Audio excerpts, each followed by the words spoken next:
Well, good morning. Happy Friday. We hope that you have survived this chilly week that has come upon us very quickly here in Central Ohio and wherever else you're listening from. How are you doing, Molly? I am doing great. Awesome. This is only my second day of the work week. I know. We're going to talk about some of the fun that we had over our Thanksgiving break. Yes. And I like you've got festive kitty cat and light string earrings on. Yes, 'tis the season for something at least subtly holiday to be on me at all times. Every day, yeah. If you can't see it, ask to see my socks.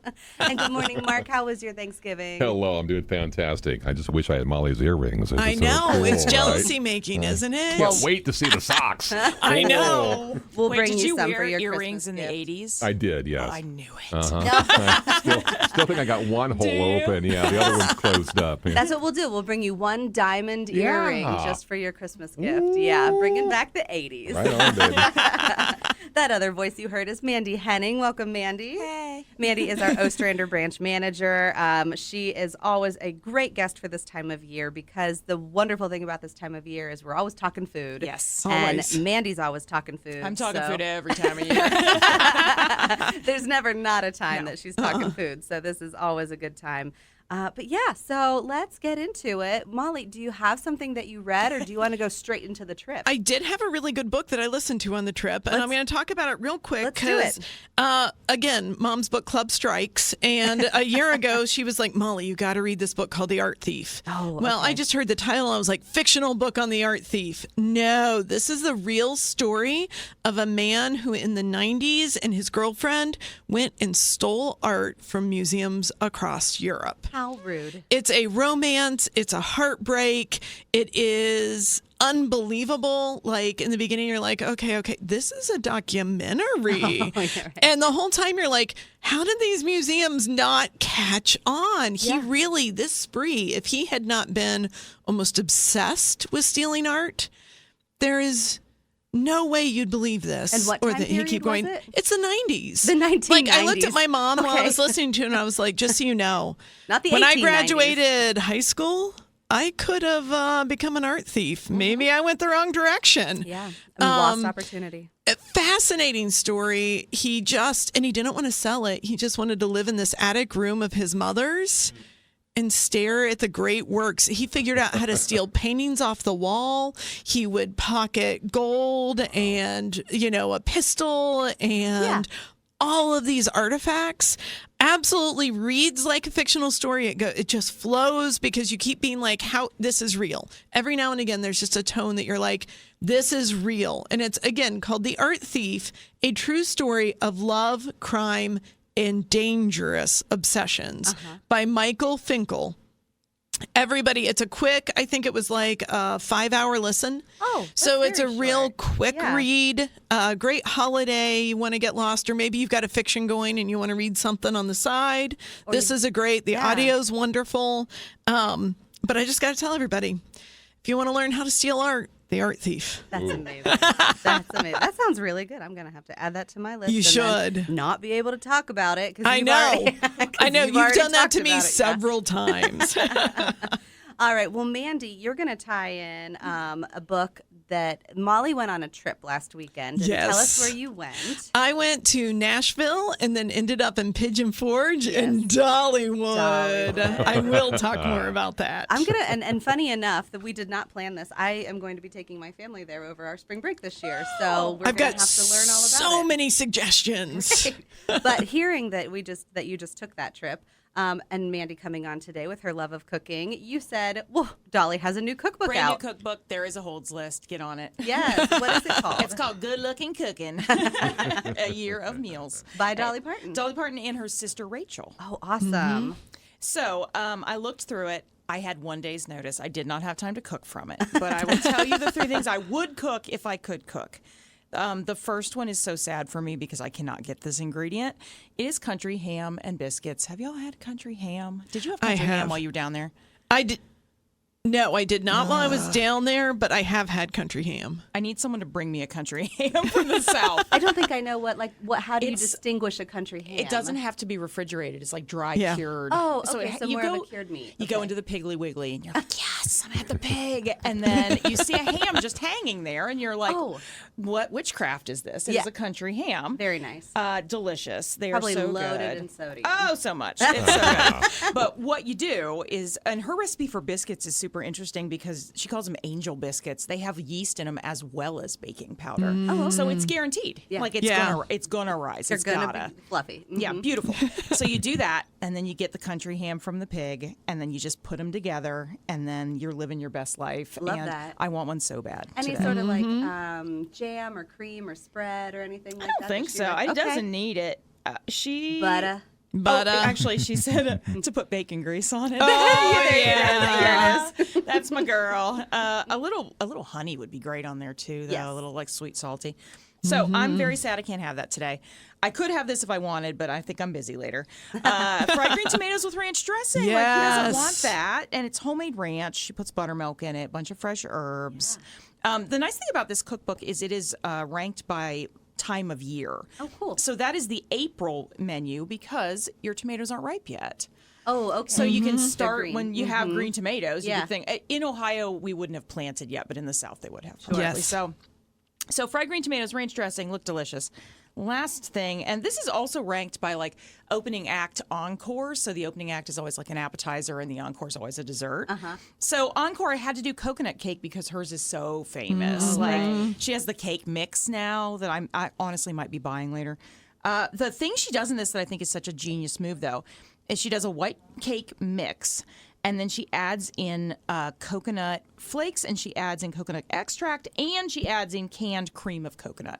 Oh. So it's got like 5 kinds of coconut. Right. Plus the frosting. Like it can't be bad. Yeah. It must be good. Is it canned? No, anybody I'm who's sorry. No, I'm we sorry. like That's the coconuts on this texture. show. It's the texture. Okay, fine. I like We'll the cream. leave the flakes out for you. Have you get the cream at the store? I feel like I have a hard enough time finding coconut milk at the store. I did this because I make this cake called Tres Cocos cake. That's like Tres Leches cake, but it's 3 coconuts. Nice. It's in the cocktail aisle because people are making the pina coladas. That is brilliant. So Yes. the brand name's Rico. This is my time of year to tell new bakers or cookers as well. Pumpkin is not in with the vegetables. It's in baking. Yeah. I spent 2 hours one grocery trip trying to find pumpkin in the vegetables. So Like this a is my canned, moment. yeah, the canned I would think pumpkin. canned vegetable. So if you're trying to make a soup, go baking. I think we can, honestly, we can have a whole episode on Mandy. Where do I find this in the store? Mandy, what is this? Actual reference question this week. Where is red curry paste? I've tried several places. Oh my gosh. That's so funny. So it's called Good Lookin Cookin. We own copies for sure, but there is a hold list, so I would get on it quick if you want it. There is a whole Christmas menu as well. One of my runner-up recipes I didn't get to was pimento cheese tree. It's a cheese ball tree, and it's got all this stuff on the outside, like herbs and pomegranate seeds, so it looks all pretty, but then I would destroy it because I would eat it so fast. So. Well, that also sounds like a very nice gift-giving idea, too. If you have someone in your family who loves Dolly Parton, who loves cooking, and it's a beautiful book. It's really pretty. And I think that would be a really great for the hard-to-buy-for person in your life. I opened up to cornbread dressing, and I was like, also that. Yeah. Yes. Delightful. Yes. Everything else. Cool. Well, I have been working my way through a brand new release from someone you've heard me talk a lot about, Sharon McMahon. She is the creator of Sharon Says So, which is her Instagram account. She also has really, really blossomed from there. She has a daily newsletter called The Preamble. You can also subscribe to it on Substack and get the extended versions of all of it.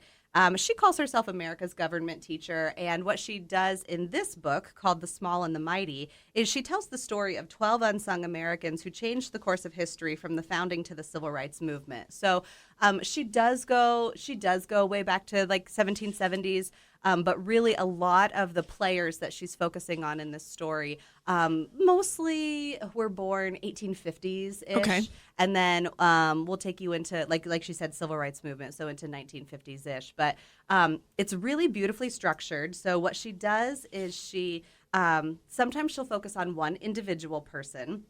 So, for example, when the book first opens, we learn about an individual, a woman, who really helped found kind of the journey of westward expansion in the United States. Her name's Clara Brown. She started in Kentucky in the 1830s, and then made her way out to Colorado in the 1870s.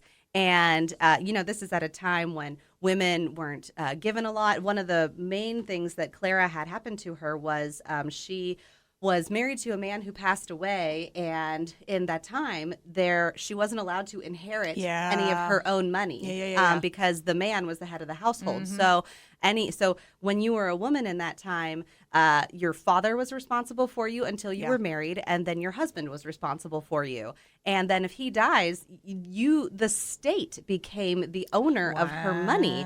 And so she had to basically ask the state, oh, hey, can I have my money, please?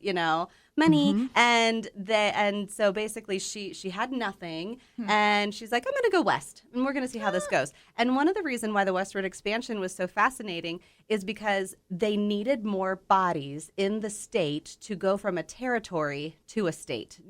A lot of those places hadn't become states yet, so they needed bodies, and the more bodies that they had, the more ability they had to say to the government at that time, look at us, we're growing, we're really getting out of this whole territory thing. I think we're ready to become a state. And so they wanted women, and they also wanted black individuals because they were like, hey, and this was after emancipation, of course, but after emancipation, they were like, come westward, we need you, because even though at the time you're only 3/5 of a person, we still need your 3/5. And so it was very interesting, the westward expansion. So that's just one individual. And then we go into Virginia Randolph, and she was working along the same time as Booker T. Washington. Yes. But she was even more influential than Mr. Washington.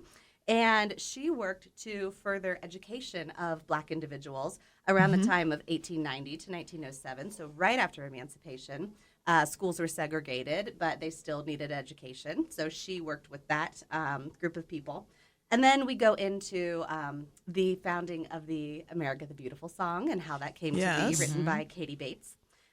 We go into a lot about suffrage, which was really a beautiful part in the whole book. So, and it's written in a very nice conversational tone. There's lots of modern. Daniel Inouye. Daniel Inouye. Did you guys know about him? I'm getting there. American hero, Daniel Inouye song. So there's a lot of modern knowledge thrown in. They might say, oh, this person purchased this for $600, but that was really $5,000 in today's time. This person, and the context of women couldn't own their own money, even though they had earned it, even though they might have worked a job, they didn't own their own money. So those sorts of things gives you just a really nice perspective of how these people moved our nation forward, and probably were not recognized for it until much, much later and much, much after their time. So it's The Small and the Mighty by Sharon McMahon. You can probably get a copy of it, hard copy, if you look for it right now. Audiobook, you'll have a bit of a wait for it. It's amazing. It's also a great gift for the government lover in your life. So adding that to my I can read, but I can't talk about list. Right? So with that, we will take a break. We'll come back on the other half. We'll talk some more about food, some more about Dollywood, some more about some of the holiday happenings here in Delaware County, so you won't want to miss it. Stay tuned. 21 degrees, but it feels like 14 with the wind chill in Ostrander. Back to the Dolly Parton Love Fest here on 96.7. So what this is. Here we are. Well, we are happy to be loving on all things books, all things food, and also a little bit of travel over the holiday season. So what took you to Dollywood, Molly? I've got to say, my mom every now and again looks at me and says, hey, you want to go on a bus trip? And I always go, hey, yeah. So I ended up it was the World of Travel that hosted this one. Originally, we were actually supposed to go to Asheville, North Carolina and see we were going to see the Biltmore and things like that. And when the tragedy happened, they had to divert the bus because multiple reasons, but we went to Nashville instead. We had a wonderful time in Nashville. But, I'd been there a few years ago, so we toured, kind of saw what we could of the Ryman, went to the Grand Ole Opry. It was amazing, all the Christmas music. But then we went to what I did not expect. I really knew nothing about Dollywood. Mm-hmm. Mom had just read Dolly Parton, the book on all her costumes that came out earlier this year. It's gorgeous. It's huge. It weighs 40 pounds. Yes, and if you get the audiobook, Mom wants me to warn everybody, Dolly doesn't read it word for word. She just kind of retells the stories the way she wants to. Like an audiobook. Cute. Yes. Yeah. But get the book at the same time so you can see what she's talking about. It's called Behind the Seams, My Life in Rhinestones. When we got there, they And had that's just S-E-A-M-S. S-E-A-M-S. The pun. When we got there were 3 museums that were just built in 2024. So they're all brand new, and they're all based on Behind the Seams. The first one you go into, get ready to stand, because it is these like windows where she tells a story of her childhood, her family, her parents, her love of music. What really hit me in this, so many times when I see about musicians, they talk about themselves. They talk about their strengths. Dolly spends a whole time talking about, my mama is the only reason I have a good singing voice. And she talks about her mama is the best singer of the whole family. And then when she talks about her siblings, she's like, I wouldn't be here without my siblings, and talks about their strengths. She touches on the fact she's a singer and wonderful, but this is all about her love of her family. So you really get an idea of her. Then you go to the second museum, which is her career, which is insane. Her time where she had to hold back all of that. Dolly. Porter Wagner would not let her glitter more than him. And you get to go through her movement and her career growth until you go into a room that, if you went to that Van Gogh exhibit where they had the rooms and the walls, she has one. And when you exit out of that room, you see her imagination library room. Yay, I was gonna say, we can't talk about Dolly Parton without you talking cannot. about her as the book lady. And she has a ticking wall counter showing how many books she has given away in the Imagination Library. Yeah. The proceeds that you are donating when you're there are going to support the Imagination Library. I mean, the one thing you can say, she doesn't brag about it, but Dolly gives. Yeah. If there's a tragedy, Dolly's the first one, and she gives that largest amount. She is always there. You also get to get on her 1980s RV. And you get to go into the Behind the Seams Museum, where you get to see in there all of her original clothes. And of course, for Christmas, it's a lot of her show clothes for Christmas. That's awesome. It was breathtaking. We spent the whole, first 2 or 3 hours. We were almost ready to pass out hungry. Yeah. And then I got some fish and grits, and Mom got some shrimp and grits. And Mandy, you would have approved. You would have approved. I love shrimp and grits. Let's give a quick explainer, a 101 of Imagination Library for folks who don't know about it. Mandy, do you want to give that explanation? I can also fill in if you need. Yes, same here. So basically, any child under the age of 5 can get a book a month mailed to your house for free. So the first thing is you sign up through the Ohio Governor's Imagination Library. Yeah. If you just search Imagination Library Ohio, it'll take you to the right site. Yes. And all of the books are age appropriate they actually follow the age of the child as they go through the program. Yes. So if your child starts at 2, the books are gonna be appropriate for that child as they go through. But the first book that every child gets, book though, is The Little Engine That Could. And that's a sentimental story that Dolly has with her daddy, because he was illiterate, but the one book that he knew by heart because he had it memorized was The Little Engine That Could. And so they always read that story together. So even if you sign up, you're brand newborn, you're getting The Little Engine That Could. Save it for later. And then the other half is, though, anybody can donate to that program and also help kids in Delaware and Union County to get books. That's right. Yeah, it's completely free, but you can give an optional donation if you want to. I mean, just 12 books a year and the shipping to you. If you can even donate $25, that's a lot to just cover a year for a kid. Yeah, and it's nice if your child is getting them and you can afford to help another child. That's awesome too. Yeah. So it's a great community program. The program is organized at the local level as well, so it's not a national program as much as it is also a local program. The books change year over year because the pigeon is very popular now, but he might not be, in 5 years, and so they're gonna go with some different things in popularity. Tons of diversity in the book, not only in race and color and heritage, but also in language. You'll get some bilingual books that will come through. I really loved those that my kids got. And don't be nervous. If you have 2 kids, they're not going to get the exact same books. No, Go ahead and sign them both up so they have their own collection of picture books that they can be proud of. Yeah. It's also a mix of all ages of books, too. It's not just the thing that came out this year. Right. She does Jan Bratz and things that are a little bit older classics. Yeah. So it's a wonderful program. It is. All right, we also want to talk about today some of the fun things that are happening around Delaware County. And Mandy, you've been very involved. I have been. In Christmas in the Village. Yes, I have. Tell me about it. So Dollywood seems lovely. Yes. Have you been to Ostrander, Ohio? I feel like Dolly would approve of Ostrander, Ohio. Ostrander's awesome. There is an amazing organization in Ostrander called the Ostrander Civic Association. Let me not do that in plural. And they are so hardworking. They just advocate for Ostrander all the time. So we are doing Christmas in the Village. It is a big event for Ostrander. It is Saturday, December 14th, 5 to 7. There is so much going on. I asked one of the ladies from the Civic Association where people should park, and she said, you cannot miss downtown Ostrander. That is correct. So after 4 p.m., park at the library for sure, and you can just walk up. Muggins Park is right next to the library. You can park there as well or find street parking. So tons going on. Free pictures with Santa, free hot chocolate, free cookie decorating, crafts, which I'm doing. Come do crafts. We're doing book page crafts. I'm very excited. Meet the Grinch, meet Santa, there's a raffle fundraiser, the tree lighting, which is the big thing. They have this huge tree and they light it every year. Yeah. That is going to be at 6:30 at the corner of Main and Houston Street. So that'll be then. They're going to do Name That Tune later. There's a DIY ornament contest. There's tons. There's so much going on. I love Name That Tune. Yeah, it's going to be super fun. So cool. So if it's a free event, you can come out and bring the whole family. It is definitely very, very family friendly. Yeah. So yeah, come out. Come see me. I'm going to be doing 3 different kinds of crafts for adults, teens, and older kids, and then one for younger kids. You do great with that. I love how you really focus on the intergenerational aspect. We also decorated the downtown, and they're doing way more than I could help with. But I did some of the boxes downtown. I stole branches off my dad's tree and put them in there for greenery. Thanks, Dad.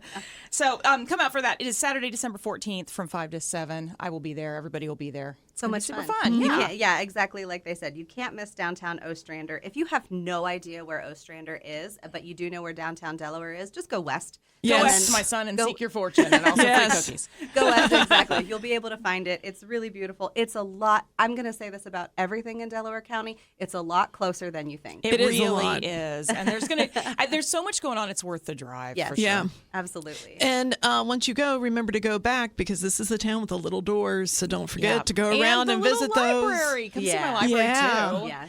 The library is wonderful. Is there anything else happening at Ostrander in this month? I know I just put you on the spot, but do you happen to have any thoughts bubbling? We just did a pause for reading where kids could come and read with the therapy dogs. I think we have another one coming up. We always have story time Thursdays at 11 a.m. Our group is nice and small, so especially if you've never been to a story time, ours is a great one to try. Our Wednesday morning book club has been very active recently, too. So it's the first Wednesday of every month. Yeah. That one's for adults. Hannah from the PR department is that's our host, and she's my wonderful. Our group is very, very good, very positive. They always pick good titles, too. They really do, yeah. And they're up for a challenge in their reading as well. I'm going to give a plug for another holiday event. I was going to say, I was waiting to hear this Main one. Library tomorrow. This is Dash for Dasher. It happens every year as part of Main Street Delaware's Home for the Holidays weekend, but the starting location changes, and the library is very excited to be the host of the starting location this year. This is a downtown scavenger hunt made for littles. So get them bundled up. It's going to be probably only a high of like 35 tomorrow. But get them bundled up, and they'll be able to start at the library, make a craft, and then elves are going to give them their clue for how they can find Santa's reindeer Dasher, because he was at the first Friday tree lighting tonight, but he's going to dash away. So they need to follow the clues and listen to the elves. Absolutely. And there's going to be little crafts along the way, and maybe some reindeer chow. I love and. Delaware is such a Hallmark town. So if you're just in the feel for like a Hallmark, get a hot cocoa or a coffee somewhere, get down to downtown, enjoy yourselves. Exactly. And I'm going to give a plug for our friends at the Delaware City Digest who are coming on next. They are going to be having the First Ladies of First Friday, Courtney and Caroline, on. And so you can hear even more about what's happening in downtown Delaware. But don't miss out. There are things in Powell. There are things in Ostrander. There are things in Delaware. Orange Township even has some things happening as well. So don't miss out. There's lots happening. And you can find it all online. Yes. And if you are in the mood, because it's cold, to stay in and snuggle up, come get some books before we're done this weekend. Get a book, get a cookbook, and get yourself all snuggled and warm. Awesome. Well, thank you for being our guest today, Mandy. Thanks for having me. Molly, always good to see you. Welcome back. Always good to see you. I'm glad to be back. And Mark, thanks for steering our ship as always. Ho, ho, ho. Until next week, we will see you in the stacks.